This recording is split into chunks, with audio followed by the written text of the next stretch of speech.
ரவிக்குமார் இயக்கத்துல சிவகார்த்திகேயன் நடிச்சிருக்கிற திரைப்படம் அயலான். இந்த படம் பொங்கல் பண்டிகையொட்டி திரைக்கு வர இருக்கு. AJR ஸ்டுடியோஸ் நிறுவனம் தயாரிப்புல பிரம்மாண்டமா உருவாகி இருக்கும் இந்த படத்துக்கு AR ரஹ்மான் இசையமைப்பு செய்திருக்காரு.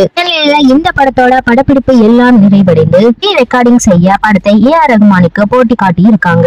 AR ரஹ்மான் ரீ ரெக்கார்டிங் செய்யறதுக்கு முன்னாடி இந்த படத்தோட இயக்குனரோட சேர்ந்துதான் முழு படத்தையும் பார்ப்பாராம். தனியாவிலிருந்து படம் பார்க்கிற பழக்கம் அவருக்கு இல்லையா. எனவே அயலான் படத்தை ரவிக்குமாருடன் இணைந்து பார்த்திருக்காரு AR ரஹ்மான். ரவிக்குமார் படத்தை பார்க்காம AR ரஹ்மான் படத்தை பார்த்து எப்படி ரியாக்ட் செய்யறாருங்கிறதையே பார்த்திருக்காராம். படத்தை பார்த்து பல தருணங்கள்ல AR ரஹ்மான் பிரமிப்படைந்ததை ரவிக்குமார் உணர்ந்திருக்காராம். முதல் பாதி முடிஞ்சதும் AR ரஹ்மான் கேப் எடுத்துக்கலாம்னு வெளியே போயிருக்காராம். சில நிமிடங்கள் கழித்து வந்த AR ரஹ்மான் இனிப்பு கொடுத்து ரவிக்குமார் கிட்ட சூப்பர்னு தெரிவிச்சிருக்காராம். படம் சிறப்பா இருக்கு, எனக்கு ரீ ரெக்கார்டிங்ல நிறைய வேலை இருக்கும்னு சொல்லி இருக்காராம். AR ரஹ்மான் எந்த விஷயத்துக்குமே பெருசா ரியாக்ட் செய்ய மாட்டாரு. ஆனா அவரே இப்படி சொன்னதை பார்த்து இயக்குனர் நெகிழ்ந்து போயிருக்காராம். இதே போல பழக்குழுவினருக்கு சூப்பர் ஸ்டார் ரஜினியும் வாழ்த்துக்களை தெரிவிச்சிருக்காராம்.